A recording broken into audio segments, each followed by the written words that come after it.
ويسر لي أمري واحلل عقدة من لساني يفقهوا قولي. اللهم ألهمنا رشدنا وأعصمنا من شرور أنفسنا. اللهم أرنا الحق حقا وارزقنا اتباعه وأرنا الباطل باطلا وارزقنا اجتنابه. آمین یا رب العالمین. آپ کو معلوم ہے کہ سیرت و تاریخ کے موضوع پر سلسلہ تقاریر کی آج یہ تیسری کڑی ہے.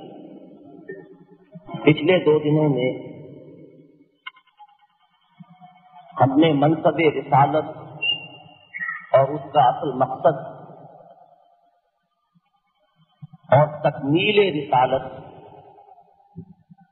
اور اس کا امتیازی مقام، ان 2 امور پر کچھ گفتگو کی. حاصل کلام یہ ہے کہ نبوت اور رسالت کا اصل مقصد خلق خدا کی ہدایت اور رہنمائی کے ساتھ ساتھ محاسبہ اخروی کے ضمن میں اتمام حجت، اس کو قطع عذر کے لفظ سے تعبیر کر لے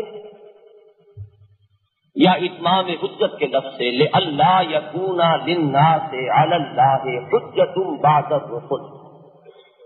چنانچہ عدالت اخروی میں جب قوموں کا اور امتوں کا محاسبہ ہوگا تو ان کی طرف جن رسولوں کو بھیجا گیا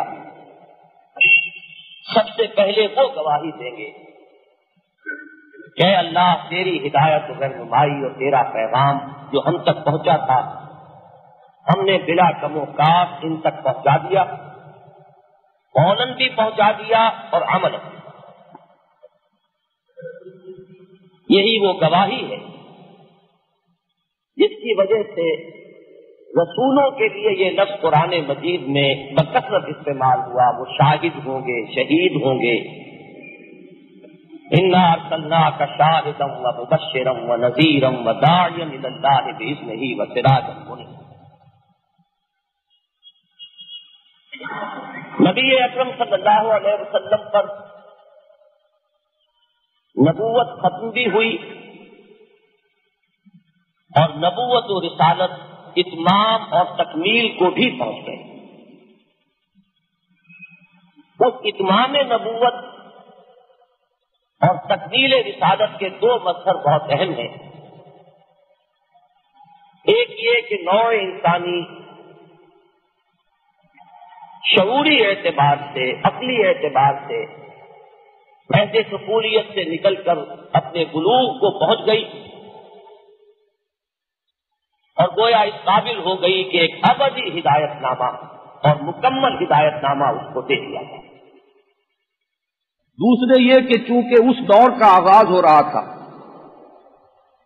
کہ جس میں اصل اہمیت نظام اجتماعی کی ہونے والی،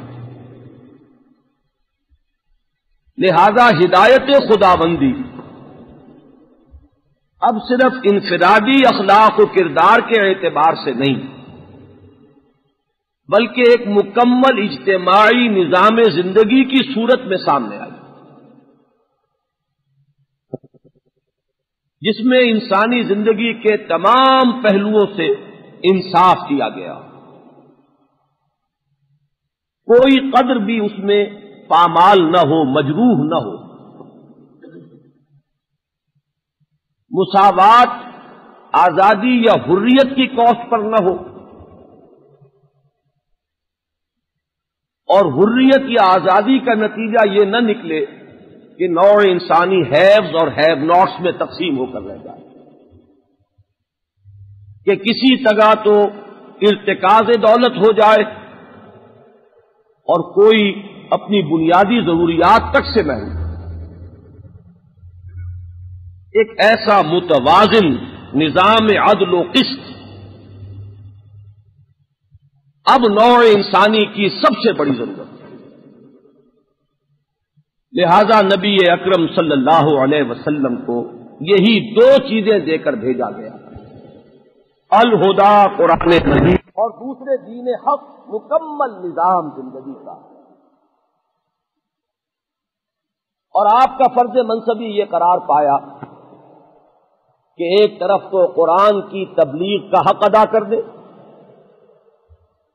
یا ایھا النبی بلغ ما انزل الیک من ربک فإن لم تفعل فما بلغت رسالتہ،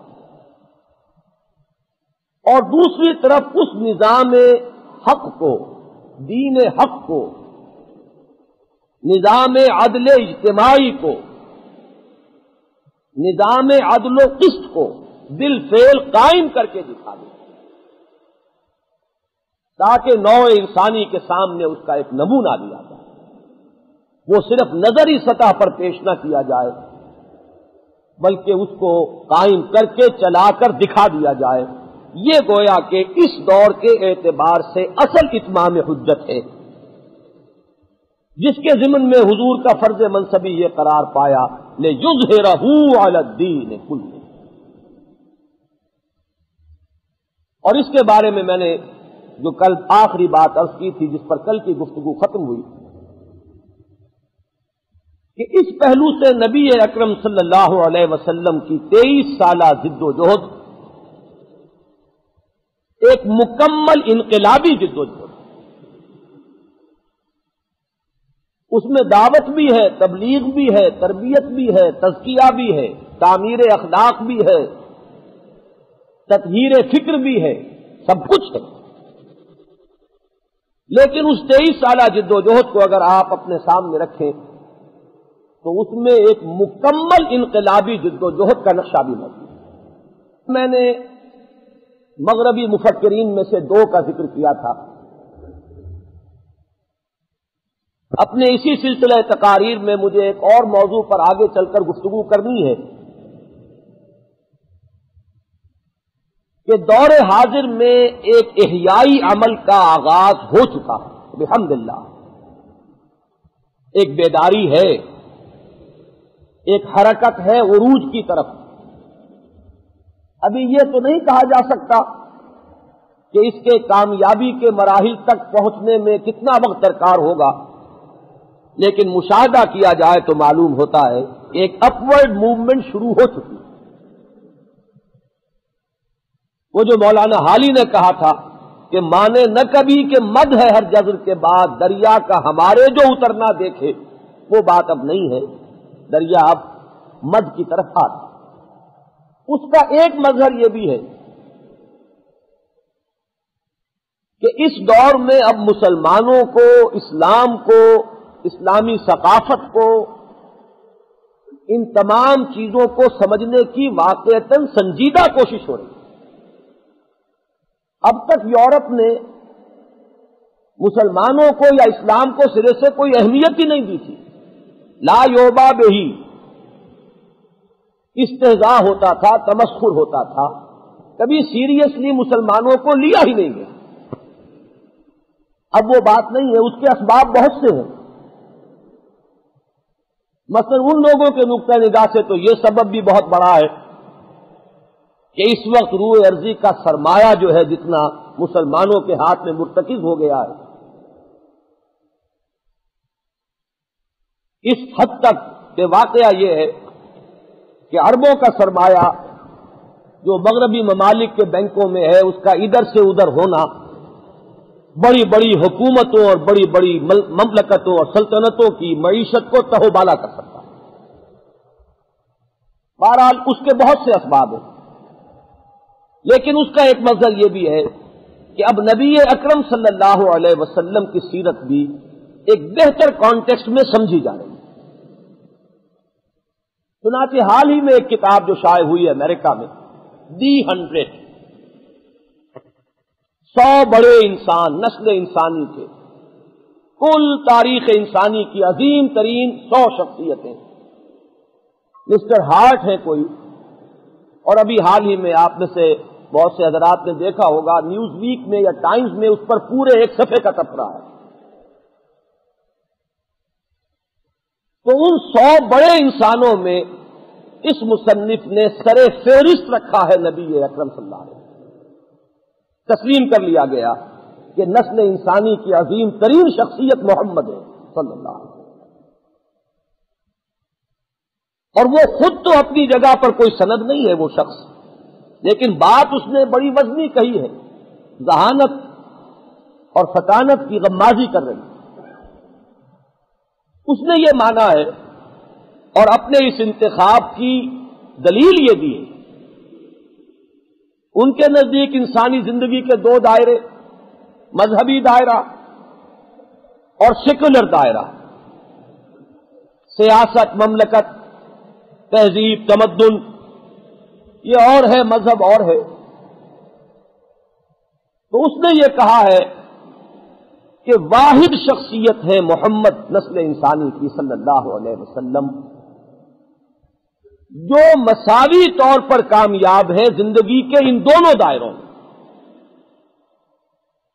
equally successful in both the religious and secular spheres of life. یہ وہ بات ہے کہ جس کو میں چاہتا تھا کہ آج جبکہ اس انقلابی جد و جہد کا ایک اجمالی نقشہ میں آپ حضرات کے سامنے رکھنا چاہتا ہوں، تو اس کے لیے یہ بات ایک جامع عنوان بنتی. جب انقلاب کی بات ہوئی ہے تو نبی اکرم صلی اللہ علیہ وسلم کی 23 سالہ انقلابی جد و جہد کو سمجھنے سے قبل انقلابات عالم میں جو مقام ہے انقلاب محمدی کا صلی اللہ علیہ وسلم، ذرا اس پر ایک نگاہ ڈالیے. دو اعتبارات سے حضور صلی اللہ علیہ وسلم کا برپا کیا ہوا انقلاب دنیا کے جو بڑے بڑے انقلابات ہیں ان سے انتہائی ممیز ہے، کوئی نسبت ہی نہیں. ایک تو اسی پہلو سے جامعیت، بقیہ جتنے بڑے بڑے انقلابات کا شہرہ ہے وہ جزوی انقلاب تھے. انقلاب فرانس کے نتیجے میں صرف ہیئت حاکمہ، حکومت کا طرز یا نقشہ بدلا ہے، اخلاق نہیں بدلے، نظریات نہیں بدلے، کردار نہیں بدلا، تہذیب اور تمدن اور معاشرت کا نقشہ نہیں بدلا، مذہب نہیں بدلا، عقائد نہیں بدلے، صرف ایک انتظامی ڈھانچہ، طرز حکومت کا انقلاب یا اس کی تبدیلی، بالکل جزوی انقلاب. اسی طرح بولشوک ریولوشن اپنے اثرات کے اعتبار سے، اپنی وسعت کے اعتبار سے تو واقعہ یہ ہے کہ اس وقت دنیا کا سب سے بڑا انقلاب ہوئی، انقلابات کی ماں ہے. کتنا بڑا خطہ ہے اس روئے ارضی کا جس پر اب وہ نظام بالفعل قائم. انقلابات کی ایک زنجیر، ایک چین ہے ریولیوشن کی جس کا اس سے آغاز ہوا. لیکن یہاں بھی تجزیہ کیجئے کہ وہ بھی جزوی ہے. نظریات میں بنیادی طور پر کوئی تبدیلی نہیں آئی ہے، وہی مادہ پرستی تھی، وہی میٹیریلزم جس نے ایک قدم آگے بڑھا کر ڈائلیکٹیکل میٹیریلزم کی شکل اختیار کر لی ہے. جدلی مادیت، وہ مادیت کا اگلا قدم ہے. انقلاب کہتے ہیں تبدیلی کو، یہاں تبدیلی کوئی نہیں. مادیت کی بجائے روحانیت کے دور کا آغاز ہو تو وہ انقلاب ہوگا. مادیت ہی کے راستے پر آپ ایک قدم اور آگے بڑھ گئے تو اس میں انقلاب کا پہلو کوئی ہے. دوسرے یہ کہ وہاں بھی کیا چیز بدلی، اخلاق کے لیے کوئی نئی بنیاد. یہاں اگر کوئی چیز بدلی ہے اس کو چھوڑیے، اس کے فار اینڈ اگینسٹ کیا نکات ہیں. بہرحال ایک کوشش یہ کی گئی ہے کہ کسی ملک کے وسائل پیداوار، ذرائع پیداوار کو اجتماعی ملکیت میں لا کر ایسا انتظام کیا جائے کہ وہاں کے رہنے والے سب کے سب اس سے متمتع ہوں. مقصد کی حد تک مقصد برا نہیں، اس سے بحث نہیں اس وقت کہ اس مقصد میں کتنی کامیابی ہوئی اور جو ہوئی وہ کس کاسٹ پر ہوئی، اس کو چھوڑ دیجیے. اس وقت کی جو میری گفتگو ہے اس کا مرکزی نقطہ صرف یہ ہے کہ وہ بھی ایک جزوی انقلاب. اب اس پس منظر میں دیکھیے نبی اکرم صلی اللہ علیہ وسلم کے انقلاب. میں یہ کہا کرتا ہوں کہ یہاں آپ کو یہ ڈھونڈنا پڑے گا کہ کیا چیز نہیں بدلی. عقائد بدلے، اخلاق بدلے، انفرادی زندگی بدلی، حیات اجتماعیہ کا نقشہ بدل گیا. ایک قوم جس میں لکھے پڑھے لوگ گنتی کے تھے، وہ قوم علوم اور فنون کی موجد بن گئی، نوع انسانی کی معلم بن گئی. وہ قوم جس میں کوئی تنظیم نہیں تھی، وہ ایسی منظم ہوئی کہ خیر میدان جنگ میں جو تنظیم تھی وہ تھی، عبادت بھی ہو رہی ہے تو ایک امام کے پیچھے سب بستہ ہوگا، جس کا نقشہ دیکھ کر واقعہ یہ ہے کہ نہ معلوم کتنے لوگوں پر، ہم تو چونکہ صبح و شام دیکھتے ہیں لہذا ہم پر اس کی وہ نفسیاتی جو اس کی کیفیات ہے وہ وارد نہیں ہوتی. کوئی اگر نووارد دیکھے تو یہی چیز جو ہے اس کے قلب پر انتہائی گہرا اثر پیدا کرتی. صبح و شام کے انداز بدل گئے، شب و روز کا نقشہ بدل گیا، زمین بدل گئی، آسمان بدل گیا. کوئی چیز نہیں جسے آپ یہ کہہ سکیں کہ وہ وہی رہ گئی کہ جو پہلے. یہ ہے ہماگیر انقلاب. پوری انسانی تاریخ میں اس کا کوئی پیرلر، اس کی کوئی نظیر نہیں. دوسری بات، اس کی بھی کوئی نظیر نہیں ہے پوری انسانی تاریخ. انقلابات جب آتے ہیں تو انقلاب کا فکر دینے والا کوئی اور ہوتا ہے اور اس انقلاب کو عملاً برپا کرنے والے کچھ اور لوگ ہوتے ہیں. انسانوں میں یہ جامعیت بالعموم نہیں پائی جاتی. جس کی فکر اور سوچ کی قوتیں زیادہ ڈیولپڈ ہیں اس میں قوت عمل کم ہوتی ہے. جس کے قواعد عملی زیادہ چاق و چوبند ہوتے ہیں عام طور پر اس کی سوچ کی قوتیں اتنی بیدار نہیں ہوتی. مفکر اور ہوگا اور عملی رہنما کوئی اور بنے گا. فکر دیا والٹیئر اور روسوں نے اور بے شمار لوگوں نے. انقلاب فرانس آیا کچھ اوباش لوگوں کے ہاتھوں. ان مفکرین کا اس کی رہنمائی میں ایک پیسہ برابر بھی دخل نہیں. فکر دیا مارکس نے اور اس کی زندگی میں کسی ایک گاؤں میں بھی انقلاب کا کوئی سوال پیدا نہیں ہوا. یہ تو تیسرے تیواڑے ایک بالکل دوسرے ملک میں ایک فعال شخص کے ہاتھ میں وہ فلسفہ آیا اور اس نے اس کی بنیاد پر انقلاب برپا کر دیا. اس کانٹیکسٹ میں، اس پس منظر میں دیکھیے نبی اکرم صلی اللہ علیہ وسلم فرد واحد سے دعوت کا آغاز اور کل 23 برس بھی قمری ہمارے حساب سے وہ 22 بنے گے. کل 22 برس فرد واحد سے ایک دعوت شروع ہو رہی ہے اور کل 22 برس میں ایک لائف سپین ہے. اور حضور کی تو یہ دنیاوی زندگی بڑی مختصر رہی ہے، 61 برس. یہاں پھر وہ مغالطہ ہے آپ کو 63 قمری ہے. 61 ساڑھے 61 برس کوئی عمر نہیں. اس میں وہ 40 نکال دیجئے تو کل 21.5-22 برس ہیں. اور اس میں ایک عظیم انقلاب تمام مراحل طے کر کے پایہ تکمیل کو پہنچا. کوئی مثال نسل انسانی کی تاریخ میں اس کے عشر اشیر بھی کہیں موجود نہیں. آس پاس آنے والی بات تو بہت بڑی. اب آئیے اس بات کی طرف کہ جو اس انقلابی جد و جہد کا اہم ترین پہلو ہے جس کی طرف میں اشارہ کر چکا ہوں. یہ پوری جد و جہد زمین پر ہوئی ہے، قدم بقدم چل کر ہوئی ہے، خالص ہیومن لیول پر ہوئی ہے. دنیا میں جو بھی اللہ تعالی کے قواعد اور ضوابط، اسباب و علل کا جو سلسلہ چل رہا ہے ان کے تحت ہوئی ہے.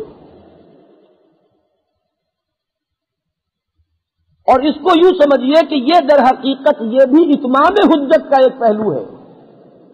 یہ اتمام حجت ہے امت محمد پر صلی اللہ علیہ وسلم.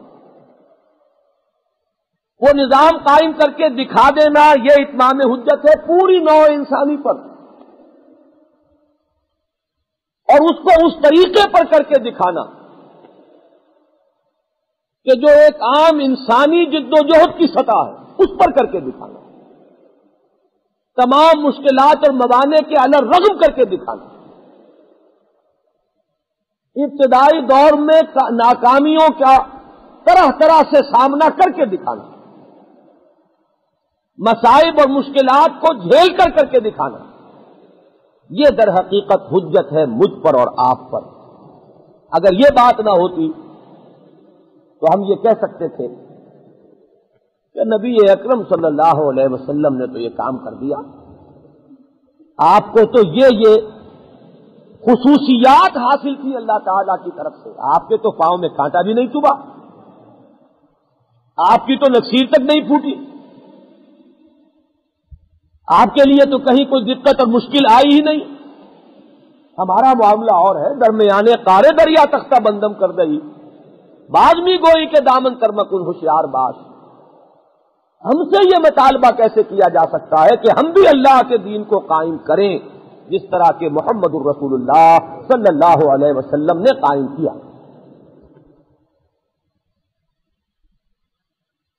یہ ہے اتمام حجت امت محمد علیہ صاحب الصلوۃ والسلام.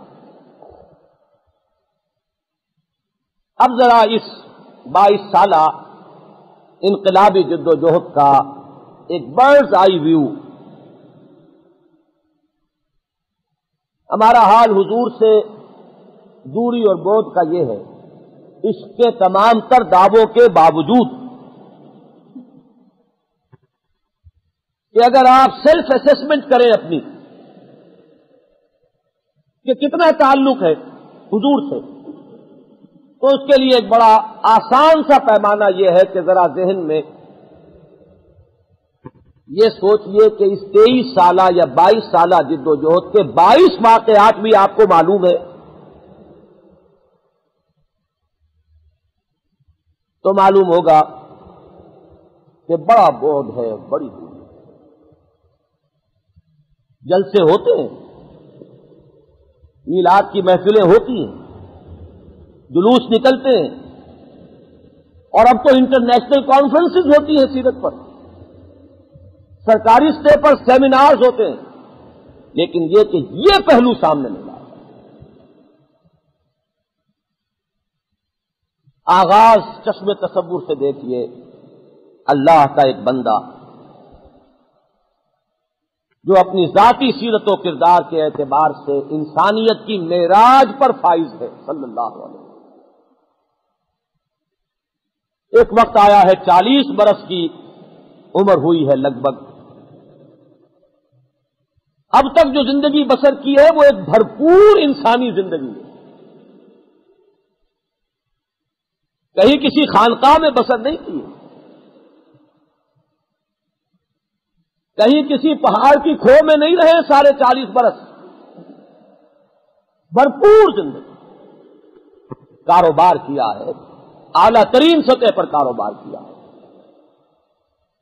ایکسپورٹ امپورٹ کا کاروبار ہے، شام کے قافلے جا رہے ہیں، وہاں سے آ رہے ہیں، اور اس میدان میں اپنی دیانت اور امانت کا لوہا منوایا ہے. شادی کی ہے، بھرپور عائلی زندگی بسر کی ہے، صاحب اولاد ہے،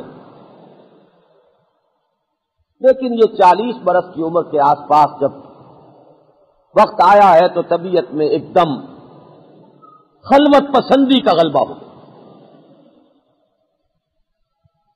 حضرت عائشہ صدیقہ کی روایت ہے، فلما بلغ 40 سنة حبب إليه الخلاء فكان يخلو بغار حراء يتحنث فيه. خلوت گزینی محبوب ہو گئی، غار حرا میں کئی دن مراقبہ ہو رہا ہے. تحنث، شارحین حدیث کہتے ہیں کہ یہ عبادت کیا تھی؟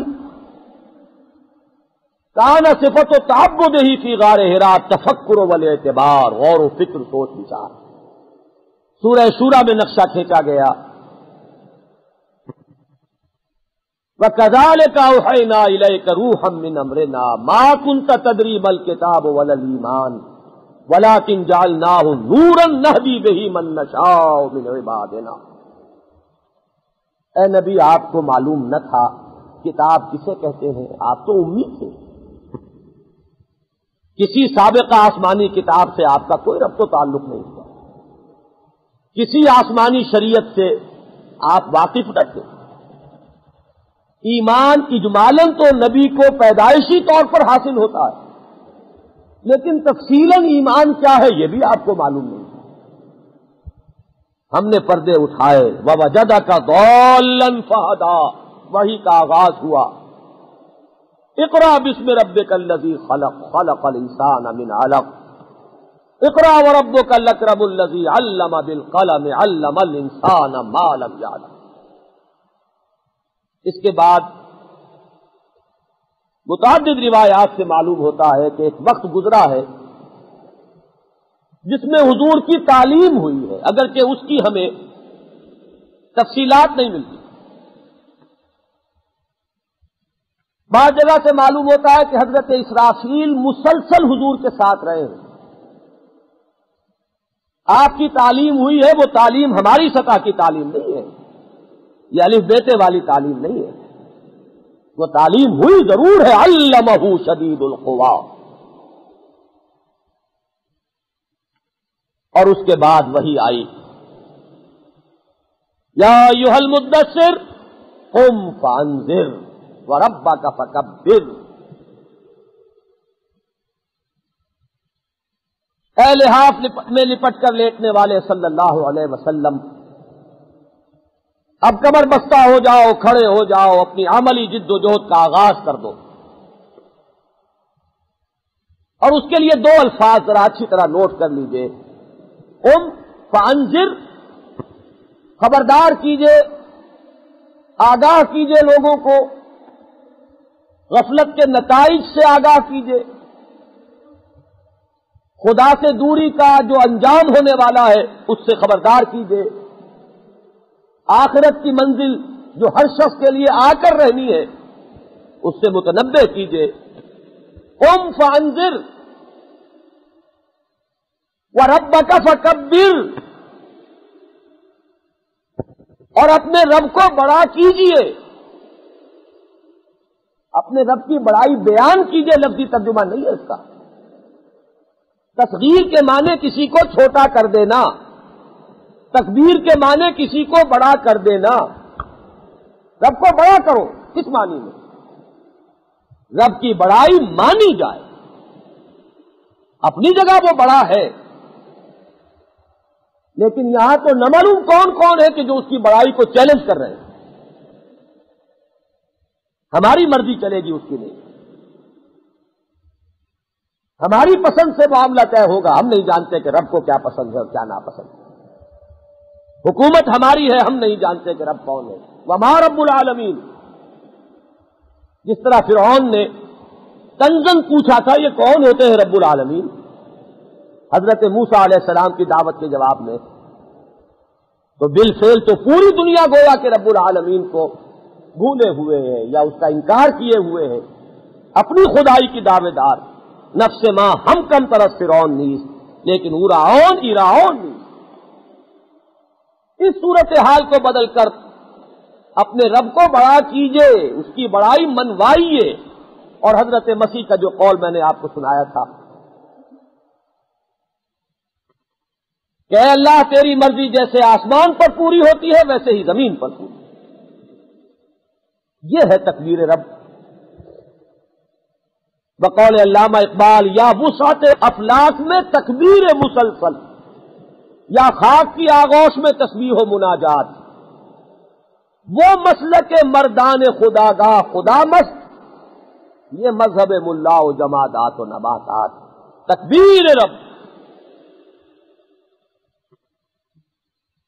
یہ ہے وہ چیز جس کا ایک بار گراں محسوس کیا محمد رسول اللہ صلی اللہ علیہ وسلم۔ خشیت علی نفسی، مجھے اپنی جان کا اندیشہ ہے. اہلیہ محترمہ حضرت خدیجہ الکبریٰ تسلی دے رہی ہیں، اللہ آپ کو ضائع نہیں کرے گا. آپ یتیموں کی سرپرستی فرمانے والے، بیواؤں کی خبر گیری کرنے والے، بھوکوں کو کھانا کھلانے والے، مسافروں کی خدمت کرنے والے.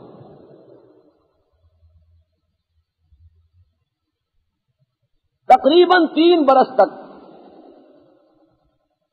دعوت و تبلیغ ہوئی ہے اس سطح پر کہ صرف اپنے قریب ترین لوگ، لفظ خفیہ کا استعمال کرنا تو درست نہیں ہوگا، خفیہ بات وہاں کوئی نہیں، لیکن یہ کہ ڈنکے کی چوٹ نہیں تھی، علل اعلان نہیں تھی،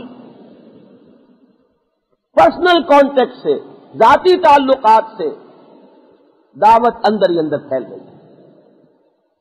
خدیجہ الکبریٰ رضی اللہ تعالی عنہا اہلیہ محترمہ سب سے پہلے ایمان لانے والی ہیں.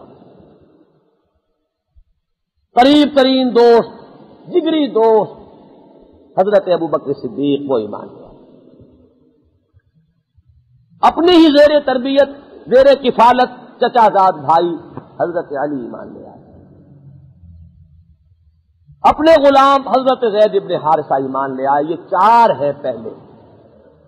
ان میں اولیت کا معاملہ جو ہے اس کا تعین مشکل ہو جاتا ہے، لہذا بڑی عمدہ اس کے اندر مطابقت پیدا کی گئی کہ عورتوں میں سب سے پہلے حضرت خدیجہ، آزاد اور بالغ مردوں میں سب سے پہلے حضرت ابوبکر، بچوں میں سب سے پہلے حضرت علی، اور غلاموں میں سب سے پہلے حضرت زید ابن حارثہ. یہ 4 ہیں محمد الرسول اللہ صلی اللہ علیہ وسلم کی اولین کمائی. ایک کمائی اس میں اتنی قیمتی ہے، ابوبکر صدیق رضی اللہ تعالی، معاشرے میں ان کو جو مقام حاصل تھا، ان کی بھی صداقت اور امانت جو ہے مسلم، ان کی نیکی، خلق خدا سے ہمدردی، رقت قلب، ان کی سچائی سب مسلم. پھر یہ کہ متمول فرد اپنے معاشرے کے، اور سب سے بڑھ کر یہ کہ جو بھی وہ حکومت تھی وہ ایک قبیلے کی زندگی میں، اس میں انتہائی نازک ذمہ داری ان کے پاس تھی. دیت کا فیصلہ کرنا، خون بہا کی رقم کا تعین کرنا قتل کے مقدمات میں، یہ منصب ابوبکر کے پاس تھا رضی اللہ عنہ. وہ ایمان لائے تو گویا کہ وہ قرآن مجید میں جیسے آتا ہے کہ کان ابراہیم امتن قانتن، وہ ایک فرد نہیں تھے حضرت ابراہیم، وہ ایک امت تھے. اسی طرح ابو بکر ایک فرد نہیں تھے، وہ ایک امت تھے. چنانچہ عشرہ مبشرہ میں سے 6 ہیں وہ جو ان کی دعوت و تبلیغ پر ایمان لائے. حضرت عثمان کو لا کر حضور کی خدمت میں پیش کرنے والے ابو بکر، طلحہ اور زبیر کو لا کر حاضر کرنے والے ابو بکر، سعد ابن ابی وقاص فاتح ایران، عبد الرحمن ابن عوف، ان کو لا کر پیش کرنے والے ابو بکر. 6 ہیں حضرات عشرہ مبشرہ میں سے جو چوٹی کے 10 ہیں صحابہ جو حضرت ابو بکر کی دعوت و تبلیغ سے. بات چل رہی ہے، حکم ہوتا ہے انذر عشیرتک الاقربین، اپنے قریبی رشتہ داروں کو خبردار کیجیے. اب دیکھیے یہ ہے جو بات میں نمایاں کرنا چاہتا ہوں. ہیومن لیول کیا طریقہ ہو سکتا تھا سوچیے. حضرت علی کو حکم دیا دعوت کا اہتمام کرو، دعوت طعام کا، بنی ہاشم کو بلاؤ، کھانا کھلاؤ. بالکل فطری طریقے کھانا کھلایا گیا، کھڑے ہو کر بات پیش کرنا چاہی، ادھم مچ گیا، کسی نے بات نہ سنی. آخر چرچا تو ہو چکا تھا، معلوم تو تھا انہیں کہ ہمیں کس لیے جمع کیا گیا ہے. شور مچا دیا گیا، بات ہی نہیں سنی. اولین کوشش ناکام ہو گئی. دیکھیے ذہن میں رکھیے، میری آج کی گفتگو میں ناکامی کا لفظ بار بار آئے گا، مغالطہ نہ ہو. نبی کی کوئی کوشش ناکام نہیں. نبی کے نقش قدم پر چلنے والے کسی انسان کی کوئی کوشش ناکام نہیں. کس پہلو سے کہ اس کا اجر خدا کے ہاں محفوظ ہے، لیکن ایک ہے دنیا میں اس کے نتائج کا نکلنا۔ یہ جو کامیابی کا تصور ہے اس کے پہلو سے لفظ بول رہا۔ ناکامی کا سامنا ہوا، دوبارہ کوشش، پھر کھانا کھلایا، ذرا سا موقع مل گیا، کھڑے ہو کر دعوت پیش کی، پورا مجمع گم سم۔ حضرت علی کھڑے ہوتے ہیں جو پہلے سے اپنے تھے، یعنی ان دونوں دعوتوں کا نتیجہ نیل ہے۔ کھڑے ہو کر کہتے ہیں اگرچہ میں سب سے چھوٹا ہوں، اگرچہ میری ٹانگیں پتلی ہیں اور اگرچہ مجھے آشوب چشم بھی ہے، لیکن میں آپ کا ساتھ دوں گا، اور پورا مجمع کھلکھلا کر ہنس پڑتا ہے۔ یہ ایک عالمی انقلاب برپا کرنے چلے اور یہ ان کے ساتھی، کچھ حاصل نہیں۔ اب ذرا تصور کیجئے کیا بیت رہی ہے قلب محمد پر علی صاحب الصلاۃ والسلام۔ حکم ہوتا ہے فاصدع بما تؤمر، اے نبی ایک قدم آگے بڑھائیے، اب ڈنکے کی چوٹ کہیے جس کا آپ کو حکم ہوا۔ اب پھر سوچئے کیا تدبیر اختیار کی جائے۔ کسی بھی ظروف و احوال میں جس میں کہ آپ کو کام کرنا ہے، جو بھی آپ کے پاس ممکن طریقہ ہے ابلاغ کا، لوگوں تک بات کو پہنچانے کا، وہ اختیار کیجیے۔ رواج یہ تھا کہ اگر لوگوں کو جمع کر کے کوئی بات سنانی ہو، اہم خبر دینی ہو، تو کسی بلند مقام پر کھڑا ہو کر کوئی شخص نعرہ لگاتا تھا واہ صباحا، اور اس زمانے میں خبر کیا ہوتی تھی کہ فلاں قبیلہ تم پر حملہ کرنے والا ہے، طاقت ہونے والی ہے، ہوشیار ہو جاؤ، اپنا بچاؤ کر لو۔ اور وہاں یہ بھی تھا کہ وہ شخص بلند مقام پر کھڑا ہوتا تھا، چیختا تھا اور اپنے کپڑے اتار دیتا تھا، مادرزاد برہنہ ہو جاتا تھا، تاکہ جس تک آواز نہ پہنچی ہو وہ دیکھے تو صحیح کہ کوئی بات ہے، یہ شخص ننگا ہو کر کھڑا ہو گیا ہے۔ نذیر عریان کہتے تھے، ننگا خبردار کرنے والا۔ اب یہاں دیکھیے وہی اجتہاد اور حکمت، طریقہ اختیار کیا وہ، اس میں سے جو چیز حیا کے، شرم کے، عفت کے منافی تھی اس کو نکال دیا۔ کوہ صفا پر کھڑے ہوئے، نعرہ لگایا وا صباحا، ننگے ہونے کا کوئی سوال نہیں۔ لوگ جمع ہوئے، نہ معلوم کیا بات ہے۔ اب دعوت پیش کی، وہی انذار۔ مجمع میں سے ابو لہب بولتا ہے تبا لک لہذا جماعتنا، نقل کفر نباشت، محمد تمہارے ہاتھ ٹوٹ جائیں، ہمیں اس کام کے لیے جمع کیا۔ ہم اپنے بڑے اہم مصروفیات میں تھے، مشاغل تھے، ہم سمجھے واقعتاً کوئی بڑی اہم بات ہے۔ یہ ہے وہ مقام جب وہ سورت نازل ہوئی تبت یدا ابی لہب وتب ما اغنی عنہ مالہ وما کسب سیصلی نارا ذات لہب وامرأتہ حمالۃ الحطب فی جیدہا حبل من مسد۔ ہاتھ ابو لہب کے ٹوٹ گئے، اسے معلوم نہیں۔ نظام نو ہو رہا ہے پیدا، یہ عالم پیر مر رہا ہے۔ در حقیقت تو ہاتھ اس کے ٹوٹے ہیں،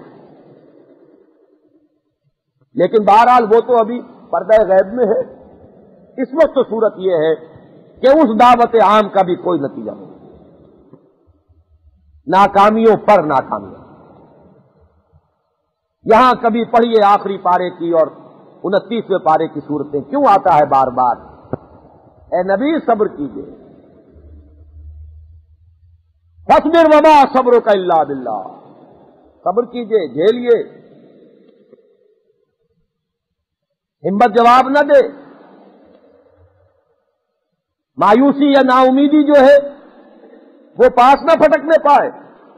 فاصبر کما صبر اولو العزم من الرسل،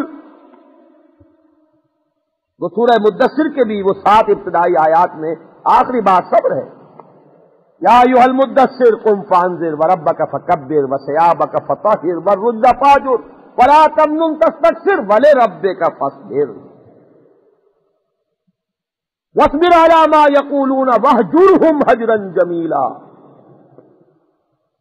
بہرحال دعوت جاری ہے۔ ایک بات ذہن میں رکھیے، کسی بھی انقلابی دعوت پر معاشرے کا پہلا رد عمل یہ ہوتا ہے کہ استہزاء اور تمسخر، چٹکیوں میں اڑاؤ، پاگل ہو گئے، جنون کا عارضہ لاحق ہو گیا، ذہنی توازن ان کا ٹھیک نہیں رہا۔ کبھی بڑے مخلصانہ اور خیر خانہ انداز میں، درد مندانہ انداز میں اچھے بھلے آدمی تھے، نہ معلوم کیا ہو گیا بیٹھے بٹھائے۔ تسلی کے لیے آیات الہیہ اتر رہی ہیں، نون والقلم وما یسطرون ما انت بنعمت ربک بمجنون وان لک لاجرا غیر ممنون۔ اے نبی، آپ ملول نہ ہو، غمگین نہ ہو، آپ ان کے کہنے سے کوئی مجنون تھوڑا ہی ہو جائیں گے۔ فَسَتُبْصِرُ وَيُبْصِرُونَ، ان قریب آپ بھی دیکھ لیں گے، یہ بھی دیکھ لیں گے، بِأَيِّكُمُ الْمَفْتُونُ، کہ دماغ خراب کس کا ہوا تھا، بچل کون گیا تھا۔ یہ ہے وہ ابتدائی دور، دعوت کا سلسلہ جاری ہے۔ اب یہاں دو باتیں اس دور سے متعلق اچھے طریقے سے سمجھ لینی چاہیے۔ ایک تو یہ کہ دعوت کا ذریعہ تمام تر قرآن مجید، تبلیغ ہے قرآن کی، کہیں جا کر کوئی بات پیش کی ہے، آیات قرآنی پڑھ کے سنائی جاتی ہے۔ معلوم ہوا فلاں جگہ کوئی قافلہ ٹھہرا ہوا ہے، وہاں پہنچے، میرے پاس ایک کلام ہے جو میں پیش کرتا ہوں، کلام الہی سنایا جاتا ہے۔ تذکیر ہے قرآن کے ذریعے، فذکر بالقرآن من یخاف وعید، انذار ہو رہا ہے قرآن کے ذریعے۔ اوحی الی ھذا القرآن لانذرکم بہ ومن بلغ، یہ قرآن مجھ پر وحی کیا گیا ہے تاکہ تمہیں اس کے ذریعے سے خبردار کروں۔ انذر بہ اور بشر بہ اور ذکر بہ، اسی کے ذریعے تذکیر کیجئے، اسی کے ذریعے سے تبشیر کیجئے، اسی کے ذریعے سے انذار فرمائیے، اسی کی تبلیغ کیجئے۔ دعوت ہو تو اس کی ہو، گویا کہ مرکز و محور جو ہے اس کا وہ قرآن ہے۔ اتر کر حرا سے سوئے قوم آیا اور ایک نسخہ کیمیات ساتھ لا۔ دوسری بات یہ، چونکہ لفظ انقلاب بار بار آیا ہے، یہ بات ذہن میں رکھیے کہ انقلابی جد و جہد کے بعد مراحل تو وہ ہیں جو تمام انقلابات میں مشترک ہوتے ہیں۔ دعوت، تنظیم، تربیت، تصادم، ہر انقلاب کے لازمی مراحل۔ لیکن انقلاب کو انقلاب سے ممیز کرنے والی چیز یہ ہے کہ دعوت کی بنیاد کیا ہے، اور جو جماعت اس دعوت کو قبول کر رہی ہے اس کی تربیت کا اصول کیا ہے۔ یہاں سے ممیز ہو جائے گے، راستے جدا ہو جائیں گے۔ ایک صالح انقلاب ہوگا، ایک فاسد انقلاب ہوگا۔ ایک انقلاب وہ ہے جو خدا واحد کی پرستش کی دعوت پر اس کی بنیاد، آخرت کے یقین پر اس کی بنیاد، اعمال صالحہ اس میں اولین قدم پر ہے، انسانی ہمدردی، سچائی، یہ اس کے اندر پری ریکویزٹس ہیں، ابتدائی لوازم ہیں۔ ایک دعوت وہ ہے جس میں کسی قوم کی قومی اصلیت کو ابھارا گیا، جس میں کسی نسل کی نسلی عصبیت کو اپیل کیا گیا، جس میں طبقاتی شعور اجاگر کیا گیا۔ زمین و آسمان کا فرق یہاں سے پڑے گا، ورنہ یہ کہ دعوت، یہ تو لفظ مشترک ہے، انہیں بھی اپنی دعوت پیش کرنی ہوگی، انہیں بھی اپنی دعوت پیش کرنی ہوگی۔ کوئی سیاسی ہنگامہ، کوئی قومی نعرہ، کوئی طبقاتی کشمکش کی علمبرداری، یہ راستہ اور قولوا لا الہ الا اللہ، یہ راستہ اور مانو آخرت کو، تیاری کرو اس کی جواب دہی کی، پاک کرو اپنے آپ کو رذائل اور ذمائم میں اخلاق سے، اور مزین کرو اپنی زندگیوں کو محاسن اور مکارم اخلاق سے. یہ دعوت ہے. تو فرق جو ہے وہ یہاں ہے. یہ ذہن میں رکھیے کہ کہیں یہ بار بار لفظ انقلاب کی تکرار سے آپ اس فرق کو بھول نہ جائیں، نظر انداز نہ کریں کہ نسبت خاص رابع عالم پاک. ایک بات اور ذہن میں رکھیے، مذہبی تبلیغ جو ہوتی ہے دنیا میں عام طور پر وہ سوسائٹی کے پست طبقات کی طرف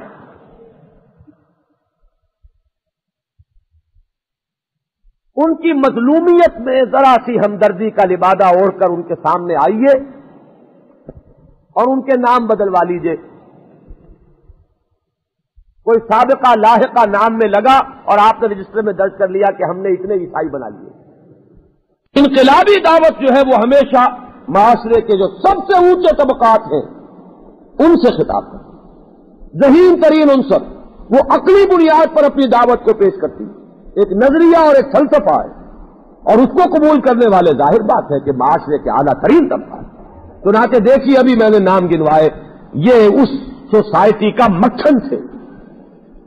ابو بکر صدیق، عثمان غنی، عبد الرحمن ابن عوف، سعد ابن ابی وقاص، طلحہ اور زبیر، سعید ابن زید، یہ ہے محمد الرسول اللہ صلی اللہ علیہ وسلم پر ایمان لانے والے.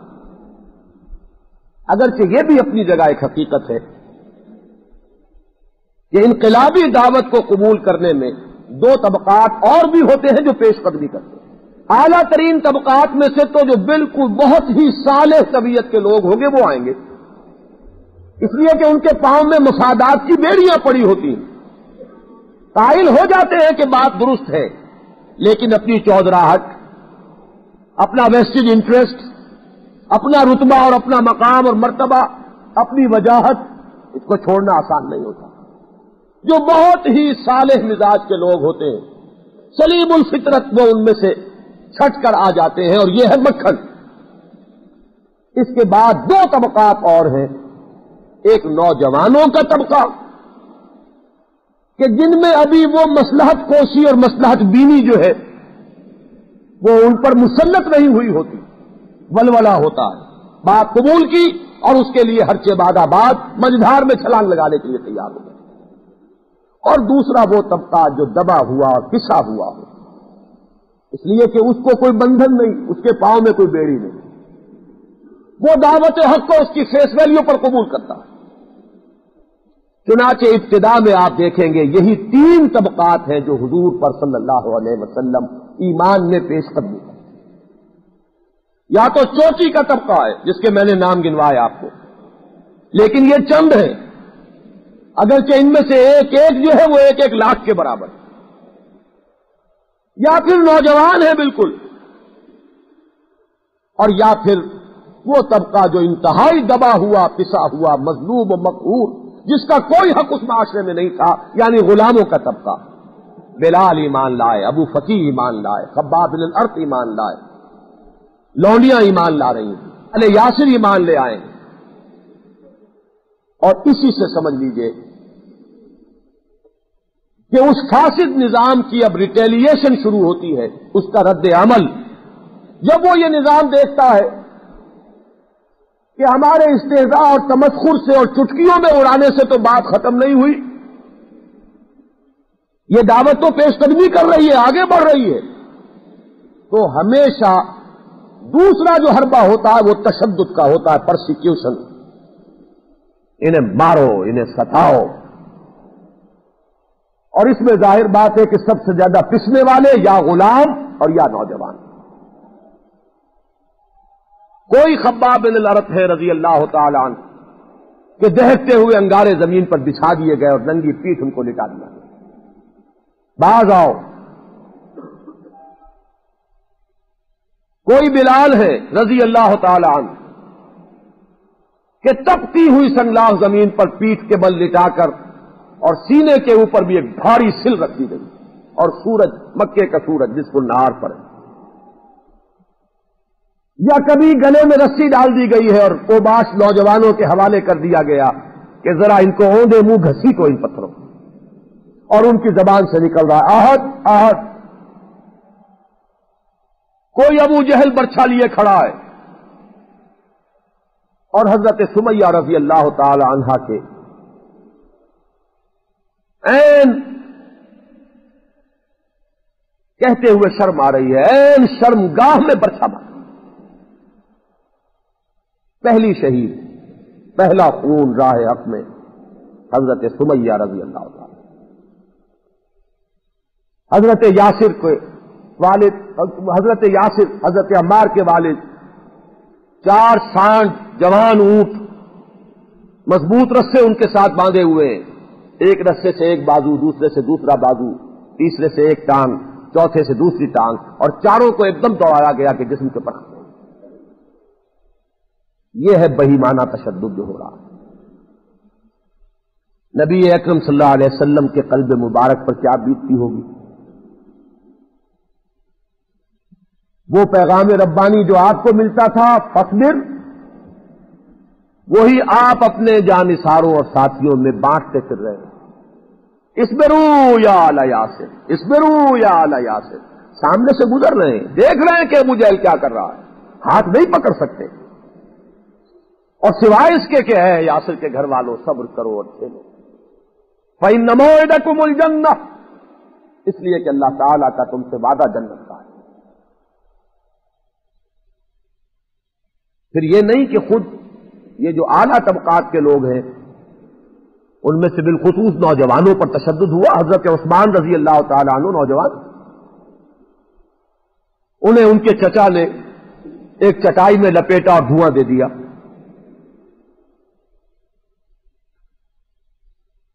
ایک اور نوجوان ہے جن کو بالکل مادرزاد برہنہ کر کے گھر سے نکال دیا۔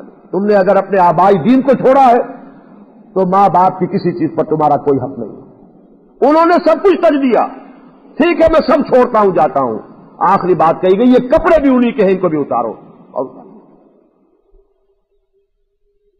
اور برہنہ ماں کے سامنے جا کر کھڑے ہوئے۔ ماں نے آنکھوں پر ہاتھ رکھے تو کہا کہ ماں میں موحد ہو گیا، یہ اس کی سزا ہے جو مجھے لگی، یہ ہو رہا ہے۔ حضرت ابو بکر رضی اللہ تعالیٰ عنہ کو جو مارا گیا اور بالکل مردہ سمجھ کر چھوڑا گیا، کہاں ان کا سٹیٹس اور ان کا معیار، اس کا ذرا ذہن میں تصور کیجیے۔ حضور نماز پڑھ رہے ہیں خانہ کعبہ میں، اور ابو جہل کہتا ہے عقبہ ابن معیط سے کہ ذرا جاؤ ان کی خبر لو، اور وہ چادر کو بل دے کر گردن میں پھندا بنا کر ڈالتا ہے، اور پھر جو اس کو بٹ دیتا ہے تو آنکھیں آپ کیوں بنا۔ اسی طرح ایک مرتبہ سجدے میں پڑے ہیں محمد الرسول اللہ صلی اللہ علیہ وسلم،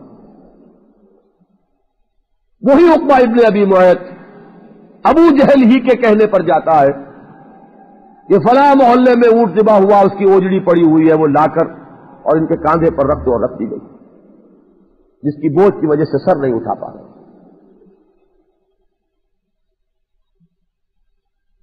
یہ جو بہیمانہ تشدد ہے یہ اپنے نقطۂ عروج کو پہنچ گیا سن 5 میں، یہ 5 نبوی ہے، آغاز وحی کے بعد سے سن 5 ہجری نہیں۔ چنانچہ ہجرت کی اجازت آئی، ہجرت حبشہ سن 5 میں ہوئی، 2 قافلے، پہلے قافلے کو لے کر 12 مرد اور 4 عورتیں حضرت عثمان گئے، ان کے ساتھ زوجہ محترمہ حضرت رقیہ، نبی اکرم صلی اللہ علیہ وسلم کی لفظ جگر بھی۔ حضور نے فرمایا یہ پہلا جوڑا ہے جو راہ خدا میں ہجرت کر رہا ہے لوط اور ان کی بیوی کے بعد، نوجوان جوڑا۔ دوسرا قافلہ 83 مرد 18 عورتیں حضرت جعفر طیار رضی اللہ تعالیٰ عنہ کی قیادت میں، گویا کہ سن 5 تک یوں سمجھ لیجئے کہ 125 افراد تو یہ جو ہجرت کر گئے، اتنے ہی ہوں گے جو مکے میں رہ گئے یا اس سے کم و بیش، تو یہ 5 برس کی کمائی محمد الرسول اللہ صلی اللہ علیہ وسلم کی ہے۔ لیکن دعوت جو ہے اس کا قدم پیچھے نہیں ہٹ رہا. اور اس میں بھی ذہن میں رکھیے وہی قرآن اور اس کی دعوت اور اس کی تعلیم. یتلو علیہم آیاتہ ویزکیہم ویعلمہم الکتاب والحکمہ. سن 6 میں کچھ پاسا پلٹتا ہے. حضرت عمر ایمان لے آئے, حضرت حمزہ ایمان لے آئے رضی اللہ تعالی عنہما. کچھ مسلمانوں کو بھی حوصلہ ہوا, اور حضرت عمر کے ایمان میں ذہن میں رکھیے گا یہ بات. حضرت خباب بن الارت وہی جن کا ذکر میں نے کیا, جن کو ننگی پیٹھ دہکتے ہوئے انگاروں پر لٹایا گیا تھا. اس واقعے میں آپ یہ پڑھیں گے جب حضرت عمر اپنی ہمشیرہ کے گھر پر گئے اور دستک دی ہے تو وہی خباب بن الارت تھے جو حضرت عمر کی ہمشیرہ حضرت فاطمہ بنت خطاب اور ان کے شوہر حضرت سعید ابن زید کو قرآن پڑھا رہے تھے. اور وہی قرآن تھا جس کو پڑھتے گئے ہیں حضرت عمر, اور عمر بدلتا چلا. دعوت کا مرکز و محور قرآن.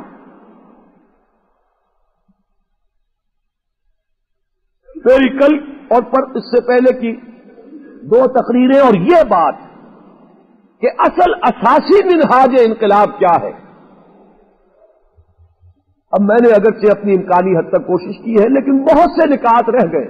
ممکن نہیں ہوتا ان تقاریر میں کچھ چیزوں کی وضاحت قدر ضرورت سے زائد بھی کرنی پڑ جاتی ہے. اس لیے کہ مجمع میں تو یہ ہوتا ہے کہ بزم میں اہل نظر بھی ہے, تماشائی بھی, کچھ بات کو اور بھی واضح کر کے بیان کرنا پڑتا ہے. تحریر میں جامعیت ہو سکتی ہے. تو نبی اکرم صلی اللہ علیہ وسلم کا مقصد بعثت کے عنوان سے ایک کتابچہ سمجھ لیجئے وہ موجود ہے, جس میں یہ 3 نکات پورے طور پر اپنی امکانی حد تک میں نے واضح کیے ہیں. نبوت کا بنیادی مقصد کیا ہے, ختم نبوت کے لوازم کیا ہیں, اور آ حضور کے انقلاب کی بنیادی جو اس کا طریقہ کار ہے وہ کیا. تو اس کا ضرور مطالعہ کیجئے. اور چونکہ یہ ان 3 دنوں میں کچھ باتیں سامنے آئی ہیں, اس وقت پڑھیں گے تو وہ آسانی سے سمجھ میں بھی آئے گی. یہ کہ میری تحریر کے بارے میں یہ شکوہ عام ہے کہ وہ ذرا ثقیل ہوتی. اس وقت اگر پڑھیں گے تو انشاءاللہ اس کے سمجھنے میں بہت سہولت. بہرحال ایک طرف تو یہ حضرت عمر حضرت حمزہ کا ایمان مسلمانوں کے لیے موجب تقویت ہوا, دوسری طرف وہ سرداران قریش بھی اور چونکے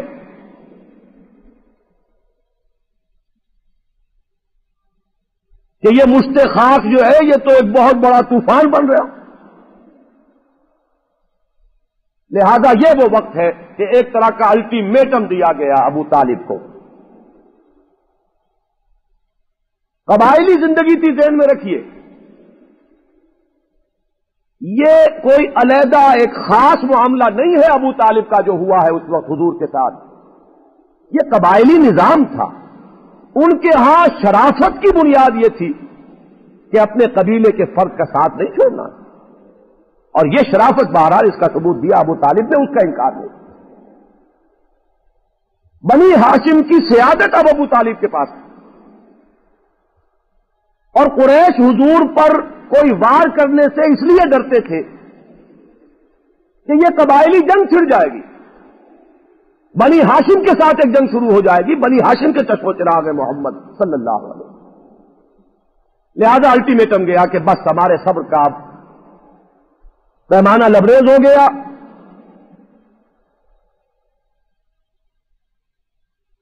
یا تو راستے سے ہٹ جاؤ اور یا آؤ میدان جنگ. اس وقت چچا نے بھتیجے کو بلایا, بھتیجے مجھ پر اتنا بوجھ نہ ڈالو جسے میں برداشت نہ کر سکوں. اب ذرا چشم تصور سے دیکھیے, دنیاوی سہارا یہی ایک خاندان کا, اصل سہارا تو اللہ کا ہے, میں نے اسی لیے دنیاوی سہارا کہا. اور محسوس ہوا حضور کو کہ اب یہ ہٹ رہا ہے سہارا. آنکھوں میں آنسو آئے, لیکن بالکل وہی بات جو مدنی دور میں ہوئی ہے جب حضرت ابراہیم کا انتقال ہوا ہے آپ کے فرزند کا، آنکھوں میں آنسو آئے. یہ ہے بشریت. زبان پر یہی ہم راضی ہیں اللہ کی رضا پر. پتھر کا نہیں ٹکڑا، یہی دل ہے، اس میں احساسات ہے، وہی انسانی احساسات، لیکن اس میں صبر، اس کے علی الرغم جھیلنا اور برداشت کرنا، یہی تو کمال ہے. آنکھوں میں آنسو آئے ہیں اس وقت بھی، لیکن فرمایا یہی ہے کہ چچا جان یا تو یہ بات پوری ہو کر رہے گی یا میں اپنے آپ کو ہلاک کروں. چچا کی بھی آخر محبت جو تھی فطری اور طبی وہ ذرا جاگی. انہوں نے بھی اپنا وہ سانس برقرار رکھا. طے کر دیا گیا مقاطع کر دیا جائے بنی ہاشم کا، مکمل سوشل اینڈ اکنامک بائیکاٹ. کوئی لین دین نہیں، کوئی ان کے ہاتھ میں چیز بیچی جائے گی نہ ان سے خریدی جائے گی. مجبور ہو کر وہ شیب بنی ہاشم کہہ لیں، شیب ابی طالب کہہ لیں، گھاٹی کے اندر محصور ہو گئے. کوئی چیز اندر نہیں جا رہی، کمپلیٹ بلاکیڈ. اور 3 برس تک یہ صورت حال ہے. سن 7، 8، 9 نبوی 3 سال ذہن میں. بچے بلک رہے ہیں، کھانے کو کچھ نہیں. اس گھاٹی میں اگر کوئی جھاڑی تھی، پتے تھے، کھا لیے گئے. کبھی کوئی ہمت کرتا ہے کسی وقت چوری چھپے رات کو کسی وقت کچھ پہنچا دیا تو پہنچا دیا، ورنہ نہیں. وہ وقت بھی آیا ہے کہ بچے بلک رہے ہیں اور ان کے لیے کچھ نہیں ہے سوائے اس کے کہ سوکھا چمڑا ابال کر اس کا پانی ان کے حلق میں ٹپکا دیا. یہ ہے وہ مراحل جو آئے ہیں. میں پھر کہوں گا یہ سب کچھ اسی سطح پر ہو رہا ہے، سب کچھ جھیل کر ہو رہا ہے، سب کچھ برداشت کر کے ہو رہا ہے. اس راہ میں جو سب پہ گزرتی ہے تو گزری. یہ تو نہیں کہ حضور اللہ کے پیارے نہ تھے، یہ بھی نہیں کہ اللہ کے لیے ممکن نہیں تھا کہ حضور کے پاؤں میں کانٹا بھی چبھنے نہ دیتا. دونوں باتیں ناممکن. لیکن پھر حجت کیسے قائم ہوتی مجھ پر اور آپ پر؟ بہرحال کچھ لوگوں کے اندر وہ انسانیت جو ہے اس کی دبی ہوئی چنگاری جاگی. وہ معاہدہ جو تھا مقاطع کا اس کو پھاڑا. یہ سن 10 ہے، رہائی ملی. اب وہ وقت آیا ہے، یہ تیسرا دور ہوا کرتا ہے، استہزاء اور تمسخر چٹکیوں میں اڑانا نمبر 1، تشدد پرسیکیوشن نمبر 2. دونوں حربے ناکام ہو گئے. اب تیسرا حربہ ٹیمپٹیشن، لالچ، مصالحانہ انداز. سفارتیں آ رہی ہیں. اب پھر ابو طالب کے پاس سفارت آئی ہے. اپنے بھتیجے سے کہو جو مانگتا ہے مانگ لے، اس دعوت سے بعد آ جائے. بادشاہ بننا چاہتا ہے بادشاہ بنا لیں. اگر کہیں شادی کرنی ہے کسی گھرانے میں اشارہ کرے ہم شادی کرا دیں. دولت چاہیے انبار سیم و زر کے ان کے قدموں میں لگا دیں. پھر پیشی ہوئی. حضور نے فرمایا چچا جان اگر یہ میرے ایک ہاتھ پر سورج اور ایک پر چاند رکھ دیں تب بھی میں اپنی اس دعوت کو چھوڑ دوں. لیکن دیکھیے کس طرح یہ ایک سلسلہ چل رہا ہے. ذرا شیب بنی ہاشم کی سختی ختم ہوئی، اللہ کی طرف سے بھی جب امتحان آتا ہے. سن 10 نبوی کو حضور نے عام الحزن کہا، غم و اندوہ رنج کا سال.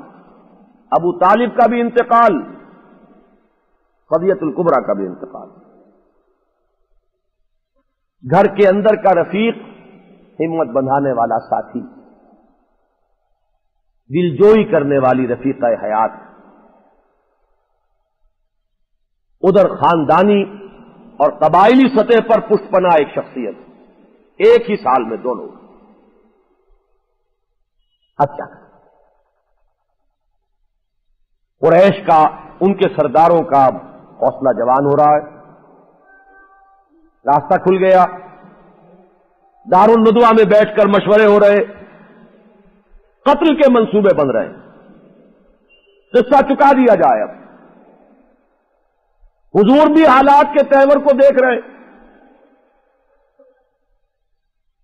ایک کوشش آپ کرتے ہیں کہ مکہ، یہاں تو اب کوئی راستہ نظر نہیں آ رہا، شاید طائف میں اللہ تعالیٰ کسی کو، کسی بڑے سردار کو اس بات کی توفیق دے دے کہ وہ میری رفاقت اختیار کرے۔ طائف کا سفر کیا سن 10، پیدل کیا، تنہا بےایمانہ کہ صرف حضرت زید بن حارثہ ساتھ تھے، حضرت ابوبکر بھی ساتھ تھے۔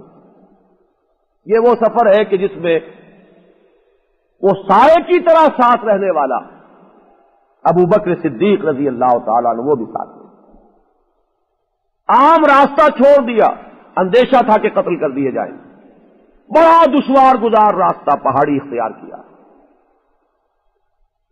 طائف میں پہنچے ہیں، ایک رئیس سے ملے، اس نے بڑا ہی جگر سے پار ہو جانے والا جملہ کہا، میں تم سے بات ہی کرنا نہیں چاہتا، تم اگر جھوٹے ہو تو اس قابل نہیں کہ تمہیں منہ لگایا جائے، اور اگر تم سچے ہو تو کہیں تمہاری اگر ہم نے توہین کر دی تو عذاب آ جائے گا، تو میں تو بات ہی نہیں کرتا۔ 3 سرداروں سے ملے، تینوں نے ایسے ہی جواب دیے۔ اب وہ طائف کی گلیاں ہیں اور رحمت للعالمین ہے، سید الاولین والآخرین، محبوب رب العالمین، ان میں سے کسی بات میں کوئی شک کی گنجائش نہیں ہے، لیکن عالم واقعہ میں ہو کیا رہا ہے؟ طائف کی گلیاں ہیں اور اوباش لوگوں کو پیچھے لگا دیا گیا ہے۔ ذرا ان کی خبر لو، ان رسول صاحب کی، تاک تاک کر ٹخنے کی ہڈی کا نشانہ بنا کر پتھر مارے جا رہے ہیں، جیسے نقشہ ہوتا ہے آپ کی گلیوں میں کہ کوئی دیوانہ اور اس کے پیچھے اوباش لوگ لگے ہوئے ہوں، بچے ہوں، تالیاں پیٹی جا رہی ہوں، یہ نقشہ ہے محمد الرسول اللہ صلی اللہ علیہ وسلم۔ پتھر لگ رہے ہیں، خون جاری ہے، نقاہت طاری ہو گئی ہے، ایک جگہ بیٹھ گئے ہیں تو 2 گنڈے آئے ہیں، ایک نے ادھر سے ہاتھ ڈالا ہے بغل میں اور ایک نے دوسرے میں، اور کھڑا کر دیا، چلو۔ یہ ہے وہ قصبہ پرسی، یہ ہے وہ رسوا سرے بازارے، شوق ستمگارے، تنہا پس زندہ کبھی رسوا سرے بازار۔ وہ 3 سال کی قید اور یوم طائف کی یہ رسوائی، واپس آئے ہیں، پھر وہی میں کہوں گا ناکام، لیکن ناکام اس دنیاوی سطح پر۔ یہ نقطہ عروج ہے محمد الرسول اللہ صلی اللہ علیہ وسلم کے ذاتی مصائب کا، ذہن میں رکھیے۔ ام المومنین حضرت عائشہ صدیقہ نے ایک مرتبہ مدنی دور میں سوال کیا، ان کے اپنے شعور کی جو عمر ہے اس میں یوم احد سب سے زیادہ سخت دن تھا حضور کے لیے، تو پوچھا حضرت عائشہ نے کہ آپ پر یوم احد سے زیادہ سخت دن بھی کوئی آیا؟ آپ نے فرمایا ہاں، طائف کا دن۔ احد کے دن تو آگے پیچھے حضور کے جانثار تھے، لوگوں نے اپنے سینے جو ہے ڈھال بنائے ہوئے تھے، چھلنی کرا لیے سینے اپنے۔ یہاں معاملہ یہ ہے کہ تنہا غلام کا تو کوئی سٹیٹس نہیں تھا اس معاشرے میں۔ یہ جو حالت ہے در حقیقت یہ نقطہ عروج ہے نبی اکرم صلی اللہ علیہ وسلم کی ذاتی مصیبت۔ چنانچہ جب آپ واپس آئے ہیں طائف سے، ایک جگہ تھوڑی دیر بیٹھے، طبیعت امڈی، جذبات امڈے، وہ جو دعا ہے اس وقت کی مناجات کلیجے میں شگاف ڈالنے والی، اللہم الیک اشکو ضعف قوتی وقلت حیلتی وہوانی علی الناس، یا ارحم الراحمین انت رب المستضعفین وانت ربی الی من تکلنی الی بعید یجہمنی او الی عدو ملکت امری۔ اے اللہ تیری ہی جناب میں شکایت لے کر آیا ہوں، شکوہ لے کر آیا ہوں، اپنی قوت کی کمی کا، اپنے وسائل کی کمی کا، حوانی علی الناس لوگوں میں جو رسوائی ہو رہی ہے اس کا رونا کہاں رو؟ تو ارحم الراحمین ہے، تو کمزوروں کا رب ہے، رب المستضعفین وانت ربی، اور میرا رب ہے، مجھے کس کے حوالے کر دیا؟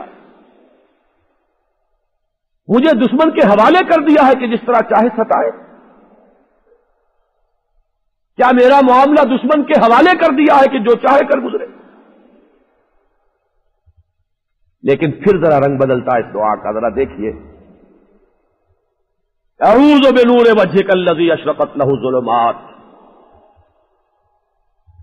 الا یحل بی غضبک فلا ابالی۔ اے اللہ اگر تو ناراض نہیں ہے، تیری رضا اسی میں ہے تو مجھے کوئی پرواہ نہیں، فلا ابالی، کوئی پرواہ نہیں، ہو جو ہو، تیری مرضی پوری ہو، میں تیرے ہی روح انور کی زیار کی پناہ میں آتا ہوں۔ اعوذ بنور وجهک الذی اشرقت له الظلمات، یہ ہے اصل میں وہ مقام سورہ آل عمران میں ایک آیت آئی ہے، ام حسبتم ان تدخلوا الجنة ولما یاتکم مثل الذین خلوا من قبلکم مستهم الباساء والضراء وزلزلوا حتى يقول الرسول والذین آمنوا معه متى نصر اللہ الا ان نصر اللہ قریب۔ ایک وقت آتا ہے کہ رسول پکار اٹھتا ہے کہ اللہ مدد کب آئے، ایک وقت آتا ہے کہ بالکل اندھیارا ہے مایوسی کا، کہیں کوئی امید کی کرن نظر نہیں آتی، کدھر جاؤں، سارے راستے بند ہیں۔ اس وقت جب رسول پکارتا ہے، وہ جو حضرت نوح نے ندا بلند کی تھی، انی مغلوب فانتصر، اے رب میں مغلوب ہوا چاہتا ہوں، مدد فرما، پھر مدد آ جاءہم نصرنا، چنانچہ ملک الجبال حاضر ہوتا ہے خدمت میں، اللہ نے بھیجا ہے اگر آپ چاہیں ان پہاڑوں کو آپس میں ٹکرا دیا جائے اور طائف کے رہنے والے اس میں سرما بن جائیں۔ نہیں، کیا جب کہ اللہ تعالیٰ ان کی نسلوں کو توفیق دے، اور توفیق دی۔ محمد ابن قاسم باب الاسلام میں اسلام لانے والے، اس صنم خانہ ہند میں توحید کا پیغام لانے والے کون سے؟ ثقفی، بنو ثقیف میں سے تھے، طائف کے رہنے والے۔ بہرحال مولانا مناظر حسن گیلانی رحمت اللہ علیہ نے ایک بات لکھی ہے کہ طائف کا دن حضور کی زندگی میں ایک ٹرننگ پوائنٹ ہے، ایک موڑ ہے۔ اس دن تک گویا کہ اللہ نے اپنے نبی کو لوگوں کے حوالے کیا ہوا تھا، جو چاہو کر لو ہمارے نبی کے ساتھ، کھلی چھوٹ ہے تم، جس طرح چاہو ستا لو، جس طرح چاہو آزما لو، ان کے صبر کا امتحان لے لو، انہیں ٹھوک بجا کر دیکھ لو، ان کی استقامت کا امتحان لے لو۔ کوئی بھی مافوق الفطری رکاوٹ یا مدد جو ہے وہ نہیں آئی۔ 10 سال ہے، یہ ایک آدھ دن کی بات نہیں ہے، ذہن میں رکھیے، سن 10 نبوی ہے یہ۔ 10 سال تک محمد الرسول اللہ صلی اللہ علیہ وسلم گویا کہ اس کیفیت سے دو چار رہے کہ اللہ کی کوئی غیبی مدد جس کو کہتے وہ نہیں آئی، خالص زمین پر قدم بقدم چل کر جو بھی دنیا کا طریقہ ہے، جو بھی مسائل آتے ہیں، جو بھی ناکامیاں ہوتی ہیں، جو بھی رسوائیاں ہوتی ہیں، جو الزامات لگتے ہیں، جو استہزاء ہوتا ہے، جو تمسخر ہوتا ہے، جو ستایا جاتا ہے، وہ سب کچھ ہوا محمد رسول اللہ۔ البتہ ہر چیز اپنے عروج کو پہنچ کر، کلائمیکس کو پہنچ کر اینٹی کلائمیکس پر آتی ہے۔ طائف کا دن حضور کے لیے شخصی طور پر وہ ٹرننگ پوائنٹ ہے کہ آپ کے لیے گویا کہ وہ آخری حد آ پہنچی، اب اللہ کی طرف سے اسپیشل پروٹیکشن حاصل ہو گئی۔ واپس آئے ہیں، مکے میں داخل ہونا ممکن نہیں تھا، مکے سے تو گئے ہی اس لیے تھے کہ قتل کے فیصلے ہو رہے تھے، دنیاوی اعتبار سے بے نیل مرام واپس آئے ہیں، کوئی کامیابی طائف میں حاصل نہیں ہوئی۔ مکے میں تو آج تک ایسا دن آیا بھی نہیں تھا جو طائف میں آیا۔ مطعم بن عدی ایمان نہیں لائے، لیکن ہم سب کی گردنوں پر ایک احسان ہے۔ حضور مکے سے باہر مقیم رہے، پیغام بھیجا، کیونکہ ایک بہت شریف النفس انسان مطعم بن عدی، اگر مجھے اپنی پناہ میں لے لو تو میں مکے میں داخل ہو جاؤں۔ اس نے کہلوا دیا کہ ہاں ٹھیک ہے، آپ میری پناہ۔ نہیں، یوں نہیں، خود آ کر لے کر جاؤ۔ اپنے 6 بیٹوں کو ساتھ لے کر آیا ہے وہ شخص، ہتھیار لگا کر، اور محمد الرسول اللہ صلی اللہ علیہ وسلم کو لے کر مکے میں داخلہ ممکن نہیں۔ لیکن اب وہ پانسا پلٹتا ہے۔ 11 نبوی، مدینہ منورہ سے ٹھنڈی ہوائیں آئیں، موسم حج ہے، حاجیوں کے پڑاؤ لگے ہوئے ہیں۔ محمد الرسول اللہ دعوت و تبلیغ کے لیے ابھی اس کیمپ میں، ابھی اس کیمپ میں، ابھی یہاں حاجیوں کے کسی قافلے کے پاس، ابھی وہاں۔ ایک گھاٹی میں اچانک 6 یثربیوں سے ملاقات ہوتی ہے۔ مدینہ تو اس کا نام ابھی نہیں تھا، یثرب، پہلے یثرب۔ حضور اپنی دعوت پیش کرتے ہیں، وہ کننکھیوں سے ایک دوسرے کو دیکھتے ہیں۔ ان کننکھیوں میں پوری تاریخ مضمر ہے۔ وہ رہنے والے مدینے کے، وہاں یہود کے 3 قبیلے تھے۔ یہودی ان کو خبر دیا کرتے تھے کہ آخری نبی کے ظہور کا وقت آ گیا ہے، اپنے علم کی بنیاد پر، اپنی کتابوں کی بنیاد پر، اپنے صحیفوں کی بنیاد پر،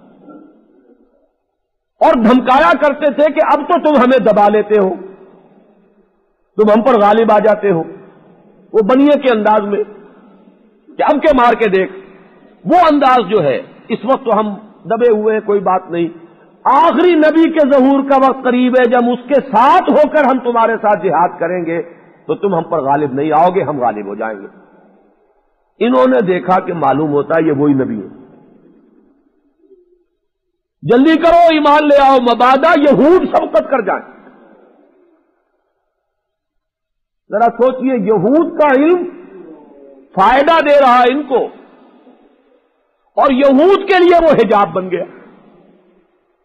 وہی علم، العلم حجاب الاکبر، سب سے بڑا حجاب، لیکن وہ علم جو ہے دوسروں کے لیے مفید ہو رہا ہے۔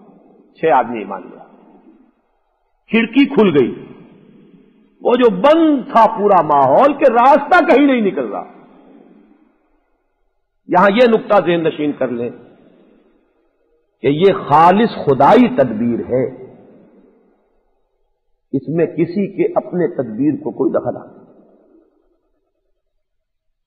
ساری مسائی تو آج تک مکے میں ہوئی، اور مکے سے باہر بھی سوچا تو طائف کا سوچا، ایک سفر اور بھی کیا تھا آپ نے، اور وہ بھی اسی طرح ناکام رہا۔ یہ خالص خدائی تدبیر۔ مدینے کے 6 افراد ایمان لے آئے۔ اگلے سال 12، سن 12 نبوی میں 12، اس سے اگلے سال 12 نے بیعت کی، بیعت عقبہ اولا کہلاتی ہے،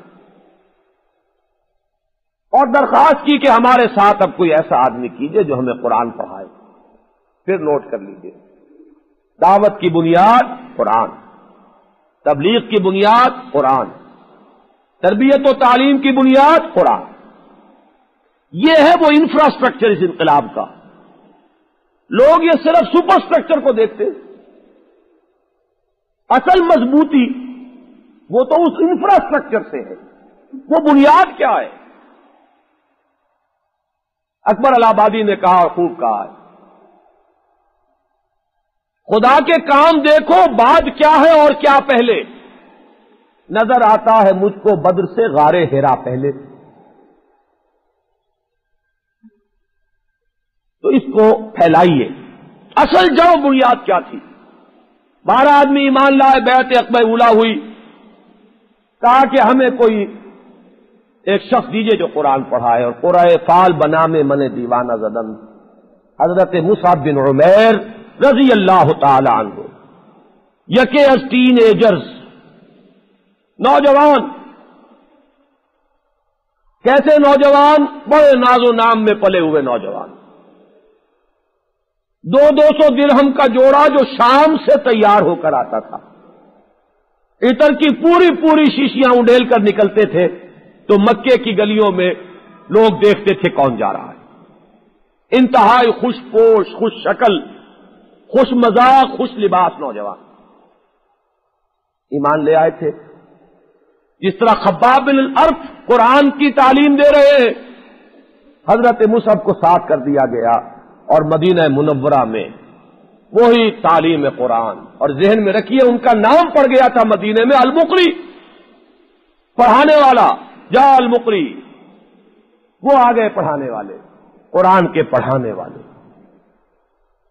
1 سال کی محنت حضرت مصعب بن عمیر کی، اور اگلے سال 72 مرد اور 3 عورتیں محمد الرسول اللہ صلی اللہ علیہ وسلم کے ہاتھ پر بیعت کر رہے ہیں. یہ سن 13 نبوی ہے. اس بیعت میں یہ طے ہوا آپ ہمارے ہاں آ جائیے، ہم آپ کی حفاظت کریں. اس وقت جو کچھ قول و قرار ہوا ہے، بعض کہنے والوں نے کہا کہ اے یثرب والو سمجھ لو کیا قول و قرار کر رہے ہو. محمد کو لے کر جانا صلی اللہ علیہ وسلم، سرخ اور سیاہ آندھیوں کو دعوت دینا ہے. اچھی طرح سوچ، خوب سوچ سمجھ کر انہوں نے معاملہ کیا. ہم آپ کی اسی طرح حفاظت کریں گے جیسے کہ اپنے اہل و عیال کی کرتے. یہ ہے بیعت عقبہ ثانیہ جو تمہید بنی ہے ہجرت کی. اس کے بعد حکم خداوندی آیا، ہجرت کا فیصلہ ہوا. کوئی اسپیشل پروٹیکشن، محاصرہ ہے ادھر، وہ بھی تو نقطۂ عروج کو پہنچ چکی ہے بات. دارالندوہ میں پورا نقشہ بن چکا، قتل کر دو، اور تمام گھرانے جو ہے قریش کے ان کا ایک ایک فرد ہو، تاکہ بنی ہاشم چومکھی جنگ تو لڑ نہیں سکیں گے، کس کس سے قصاص طلب کریں گے. ہر گھرانے کا ایک ایک شخص ہو، رات کی تاریکی میں پل پڑو، یہ بھی معین نہ ہو سکے کہ محمد کس کی تلوار سے ہلاک ہوئے صلی اللہ علیہ وسلم. پورا نقشہ یوں سمجھیے کہ اس قبائلی زندگی کے جو پرابلمز ہیں ان کو پیش نظر رکھ کر پلاننگ جو ہے وہ بالکل مکمل. اور وہی شب ہے ہجرت کی اور وہی شب ہے محاصرے کی. اسی محاصرے میں سے نکلے محمد عربی صلی اللہ علیہ وسلم. یہ ہے وہ اسپیشل پروٹیکشن، نظر نہیں آئے. غار ثور میں 3 دن رہے ہیں اور ڈھونڈے نہ جا سکے. عین غار کے دہانے تک کھوجی لے گیا ہے تلاش کرنے والوں کو. کھوج لگانے والے بھی تو غضب کے. حالانکہ حضور نے مدینے کا رخ اختیار کرنے کے بجائے بالکل دوسری طرف آپ گئے، اور بڑا دشوار گزار راستہ ہے، تقریباً 12 میل، بڑی ہی سخت چڑھائی ہے. اور وہاں جا کر غار ثور میں آپ نے روپوشی اختیار کی، لیکن پہنچ گئے پہنچنے والے.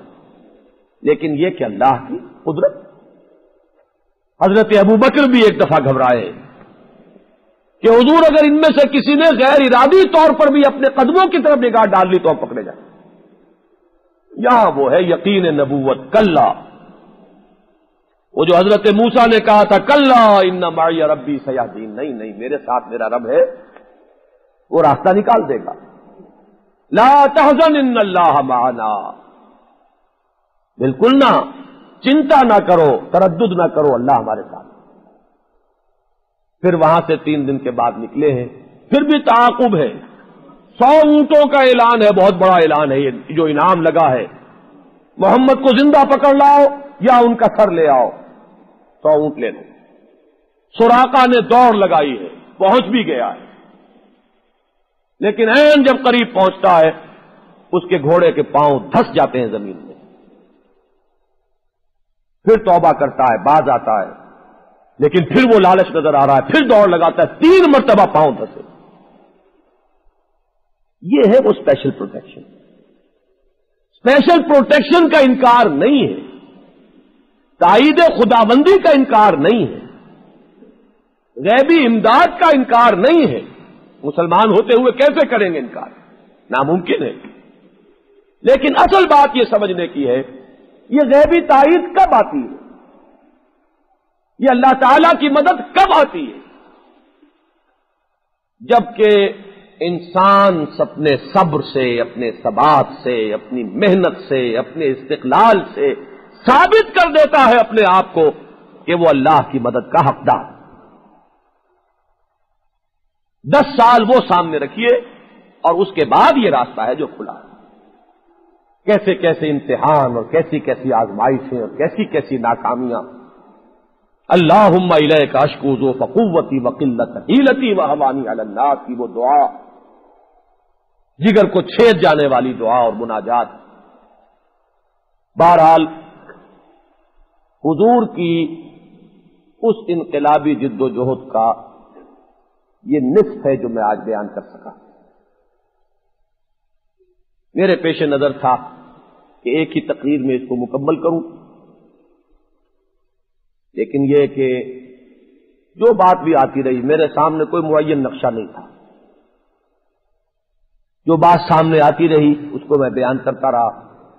کل سیرت نبوی کا جو مدنی دور ہے اسی پر گفتگو جاری ہے. اقول قولی ھذا واستغفر اللہ لی ولکم ولسائر المسلمین.